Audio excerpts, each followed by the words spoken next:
L'après-midi du 10 novembre 2014 a été marqué par la table ronde. Le thème a été basé sur les rôles des services du Trésor pour une meilleure gouvernance des finances publiques.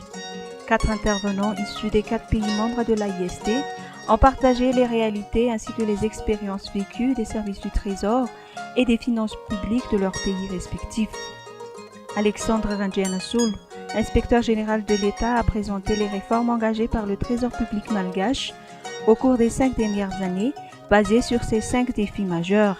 Il a évoqué la déconcentration des services techniques et la nécessité de la mise en place effective de l'administration de proximité. À titre d'exemple, il a mentionné l'installation des trésoreries générales dans les 22 régions. L'éminent technicien a également insisté sur le renforcement de la crédibilité de l'État, notamment après les 5 années de crise politique à Madagascar. Le retour à l'orthodoxie financière étant parmi les figures de proue du Trésor public malgache et le dernier point évoqué, mais qui n'était pas le moindre.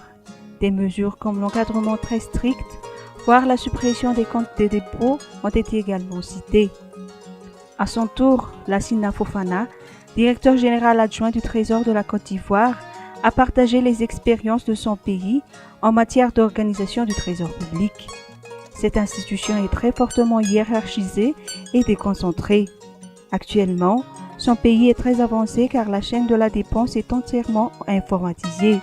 Concernant la dette intérieure, le directeur général adjoint du Trésor ivoirien a fait savoir la disponibilité d'une base de données qui rend plus facile sa gestion.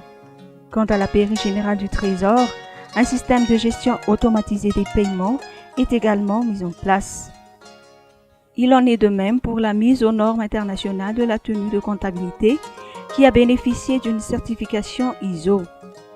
Les expériences et les réalités de la gestion des finances publiques du Royaume du Maroc ont particulièrement attiré l'attention du public. Le système marocain est caractérisé par la transparence.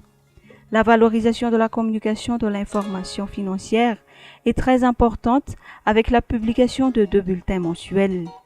Par ailleurs, de très importantes réformes ont été menées par l'administration marocaine avec la modification de la Constitution, ce qui a permis au Royaume du Maroc de juguler l'effet de la crise financière de 2008. Quant à Vincent Mazouric, représentant de la Direction générale des finances publiques françaises, il a axé son intervention sur la manière dont l'administration française déploie ses efforts pour surmonter les difficultés rencontrées en matière de finances publiques. Des séances de questions-réponses ont également permis aux participants de mieux partager les expériences pour une meilleure gestion des finances publiques.